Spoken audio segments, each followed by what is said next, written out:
두 분께 드렸는데 표정이 안 좋잖아요. 아, 이 사람이 이런 사람이었지. 이날을 위한 우산이라고. 굉장히 무기력해진데 이 사람은 무기력에 쩔어있네. 저는 도대체 여기 왜 껴있는 거예요? 정신사 나왔어요. 아영이 아니었다면 절대 읽을 일 없을 책을 읽을 수 있었다는 점에서 완전 나랑 똑같은. 왜 아름답다고 생각을 해요? 계속 쫓아가다 보면 피로해져. 저도 같이 삼척코에 빠졌다는 얘기예요. 무기력하고 권태로울 때 어떻게 벗어나려고 하세요? 이 책 읽으면서 네. 그런 생각도 했어요. 직업에 대한 얘기 같기도 했거든요. 이 사람이 이제 뭐 푸드 테스터긴 하지만 약간의 프리랜서처럼 이렇게 알바식으로 하는 거고, 뭐 또 뭐 하려고 하지만 이제 잘 구해지지 않고, 그리고 여기 등장인물들이 다 뭔가 직업이 있지만 그 직업을 말고 다른 걸 하고 싶어 했고, 근데 결국에는 생업이나 이런 것 때문에 지금의 일을 하고 있고, 그러면 그 일로부터 오는 권태로움이 또 이 사람들한테 있지 않을까. 제가 일에 대한 권태가 되게 많이 와요. 그런 약간 번아웃 같은 게 좀 잘 느끼는 편인 것 같아요. 그래서 난 12년째인데 지금. 그런 거 보면 이 사람하고도 비슷한 생각이 드는데, 머릿속에 항상 그런 생각을 하는 거죠. 이 권태로움을 어떻게 벗어나야 되는가, 이 지금의 나의 무기력함, 이런 번아웃은 어떻게 극복해야 되는가를 고민은 하지만 딱히 방법은 없어요. 근데 일이니까 가서 해야 되는 거 하고 이렇게 또 지내고, 그래서 그런 것들이 어떻게 극복되냐, 이거는 솔직히 저는 방법은 없는 것 같아요. 그냥 아직은 찾고 있다. 찾고 있지만 해야 되니까 한다. 저는 무기력증은 종종 느끼고, 그리고 주기적으로 권태가 오기는 하는데 길지 않아요. 생각해보면은 제가 이 책을 되게 정신사납고 다시는 안 읽을 책이라 표현은 했지만 뭔가 좀 동질감을 많이 느끼는 거는 있었어요. 역시 묘하게 위로되는 부분이 있어요. 여기 이 사람이 자기 그 감정에 이름을 붙이는 게 있거든요. 우울 앞에다가 무슨 우울이다라고 맞아, 이름을 맞아. 붙여요. 맞아요. 근데 저도 제 감정에 붙인 이름이 있거든요. 저는 우울할 때 그거를 미미라고 불러요. 무기력할 때는요, 거울을 보고 미미를 불러요. 비슷한데 진짜? 예. 그러면 내 상태가 어떤 상태고 내가 지금 뭐 때문에 이런 건가를 내 스스로 내뱉음으로써 그것의 정체를 이제 인지를 하는 거죠. 내 스스로가. 근데 그래도 이게 쉽게 가시지가 않잖아요. 이제 마지막일 때 딱 쓰는 방법이 뭐냐면, 내가 산채로 생매장을 당했다고 생각을 해보자. 그럼 정신에서부터 막 너무 갑갑하잖아요. 삶이 권태로울 일이 없어요. 산채로 뭔가 옥죄어 있는 그런 상태? 그런 상태를 생각을 하면, 와, 답답하면서 그 몸을 막 움직이게 돼요. 좋은 방법이긴 하네요. 어떻게 극복하시나요? 저는 극복을 할 수 있다고 생각은 안 해요. 똑같아요. 이 주인공처럼 그냥 방구석 날라리 마냥 제 혼자 사부작 뭔가를 하는 거예요. 이 권태로움과 무력함은 누구를 가리지 않고 다 와요. 우리가 일반 이 삶을 사는 분들은 다 가질 수 있는 감정이기 때문에 그걸 꼭 극복해야 된다? 이런 생각을 안 해도 되지 않겠냐 하는 걸 이 주인공을 통해서 약간 볼 수 있어요. 그러니까 결국은 이 사람도 오래 걸리긴 하잖아요. 오래 걸리지만 마지막에 가면 갈수록 이제 긍정적인 기운이 조금씩 나와요. 말도 좀 많아지고. 말도 많아지고. 그리고 그 새로운 일을 맡게 되잖아요. 푸드 테스터 말고 그 칼럼 같은 거 쓰는 잡지사 같은. 그래서 취재를 가는데 여자친구랑 나중에 가잖아요. 페스티벌 같은 데를 가는데 정말 이 사람 성격으로는 안 갈 만한 곳인데, 그게 이제 앞에서의 여러 일련의 과정들과 생각을 거쳤기 때문에 여기까지 올 수 있는 게 아닌가. 그래서 이게 우리 모두의 이야기지 않나. 그래서 이 작가를 소개할 때 보면 하찮을 정도로 작은 사물들의 변호사라고 써있거든요. 그러니까 되게 소소한 감정들이랑 사물들, 이런 되게 일상에서 지나치기 쉬울 것 같은 것들을 끄집어내서 자기 내면에 이렇게 대입을 해보는 사람인 거예요. 이 소설 속 이 남자 생각을 해봤을 때, 이 사람도 보면은 되게 가방끈 긴, 그러니까 되게 고학력자의 사람인데, 그것 치고는 좀 빈곤한 삶을 살죠. 제대로 된 일자리 없이. 그러다 보니까 자기가 스스로가 생각했던 어떤 자기 자신과 자기의 현실에 대한 괴리를 계속 못 견뎠던 게 아닐까. 왜냐면 46이 되도록 계속 그런 상태로 살다가 그게 계기가 되지 않았을까요? 자기가 생각해도 말도 안 되는 그 기억술과 체험술의 연구소가 여기에 걸려든다고 했는데 이게 잘못 가면은 이제 사기꾼의 길로 빠질 수가 있죠. 아마 좀 거기에서 자기 자신이 뭔가 희망을 가졌던 게 아닐까 싶어요. 계속 실패하다가 성공을 맛보니까 하면 되네? 약간 이런 생각을 가졌을 수 있을 것 같아요. 생각지도 못했던 데에서 내가 할 수 있는 게 있었네. 이런 우리랑 똑같아요. 진짜. 근데 아까 그 하셨던 말씀 중에 공감이 가는 게 영화 같은 경우에는 어쨌든 기승전결이 있고 네, 어쨌든 그 이야기에서 임팩트를 바라면서 보잖아요. 그렇죠.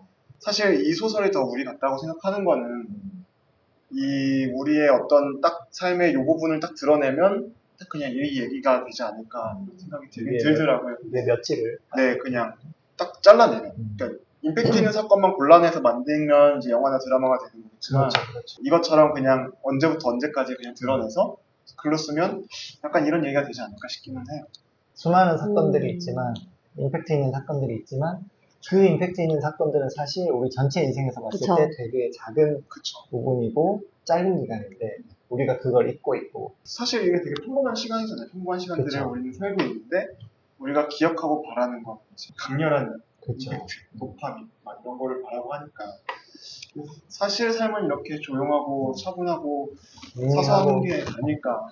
근데 요새는 도파민을 추구하는 사람들이 너무 많잖아요. 더 강한 것을 원하고. 근데 그런 시대에서 읽힐 수는 없지 않을까. 그래서 인기가 막 엄청 예. 있지는 않았던 것 같아요. 저는 근데 이 책을 이런 방식보다는 막 무기력에 더 빠지는 책이라고 보기보다는 그냥 우리 다 이렇게 살고 있다 이거를 보여주는 것 같아요. 왜냐하면 무기력하고 권태가 있으면 사람 만나기도 싫고 얘기도 하기 싫잖아요. 근데 이런 책을 쭉 천천히 차분히 보면 그냥 우리랑 다 똑같구나. 똑같은데 이 사람은 조금 생각을 많이 하는구나. 이 사람은 좀 많이 똑같지 않아? 많이 똑같잖아. 이거 돌아다니는구나. 너무 여기 김서방한테 지금 매몰돼 계셔. 제 스타일. 한번 도전해 보실? 저도 책을 약간 빨리 읽는 편이긴 한데 그렇게 빨리 읽진 못했어요 이거는. 왜냐하면 저는 이런 스타일을 좋아하지만 뭐랄까 이 사람의 옛날 이야기의 그 사소한 부분까지 알고 싶지 않거든요. 근데 그게 유일하게 자극적. 그러니까 뭐 여자친구 어떻게 만났고 이런 게 자극적인 부분, 약간 그 성인의 대화가 조금 있어요. 책에서 보면 그거 나오잖아요. 관목덤불에 재킷을 벗어 던지고서 재킷이 중요한 소재로 나오죠. 처음에는 저놈의 재킷을 그냥 확 찢어버릴까 혼자 막 그 생각도 엄청 했는데 재킷이 두 벌인가 세 벌밖에 진짜 이거를 꾸준히 못 읽는 이유 중에 하나는 관목덤불에 재킷을 던져버리고야 말겠어. 이런 대사가 나오면 이 사람이 뭐 때문에 재킷을 던지고 싶어 했지? 라고 다시 가야 돼. 그러다 보면은 이제 이 재킷과 관목덤불에 함의하고 있는 어떤 그런 걸 알 수가 있는데 근데 지금 생각해보면 이 재킷이나 관목덤불이 되게 중요한 인생의 장치가 아닌가 이 사람한테는 뭔가 인내심이랄까?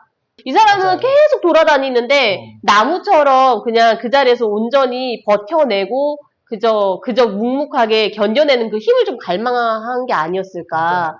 그런 생각도 들어요. 근데 왜 하필이면 거기다 재킷을 던지는 방식을 참 가진 게 없거든. 가진 게 없으니 재킷 가장 제일 소중한 걸 근데 결국 구두를 안 던지든가. 안 던지다. 근데 이 사람이 약간 사물의 워딩에서 어떤 그런 걸 많이 좀 느끼는 것 같아요. 자기의 어떤 감정, 자기가 그 무의식 속에서 이렇게 느끼는 그런 감정들 있잖아요. 아까 이제 관목덤불도 마찬가지. 그 관목덤불이라고 하는 그 낱말의 단어에서 자기는 그런 기분을 느낀다는 거야. 너무나 그 인생의 기이함이 그것과 일치한다 이런 식으로 얘기를 하는데 약간 거기에서는 조금 했어. 이게 그냥 문화 차이인가 싶기도 하고. 제가 이 책에서 조금 더 놀랐던 거는 문장 하나하나가 되게 뽑아낼 문장이 많은 것 같아요. 되게 뭐랄까 깊은 생각을 하고 난 뒤에 쓸 수 있는 문장이랄까? 그래서 약간 철학적인 느낌이 있었다고 생각을 했는데 그냥 아무데나 이렇게 펼쳐도 뭔가 벽을 통해 옆집 아이들이 서로 개새끼 미친년이라고 말하는 소리가 들린다.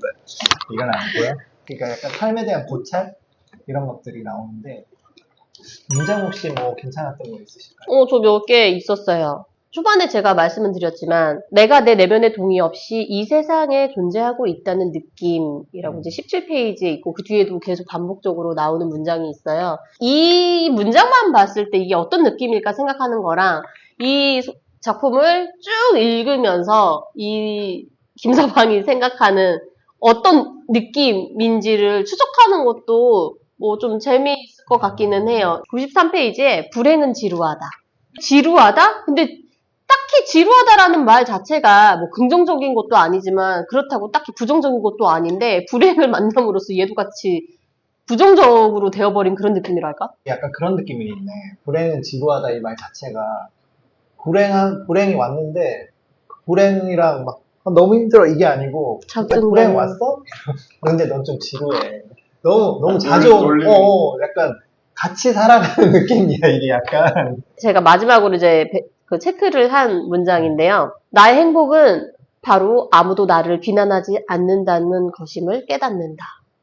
이 사람은 행복에 대한 어떤 기대치가 굉장히 낮은 사람이구나를 생각하면서 동시에 이 사람은 진짜 남의 시선을 엄청 의식을 하는구나.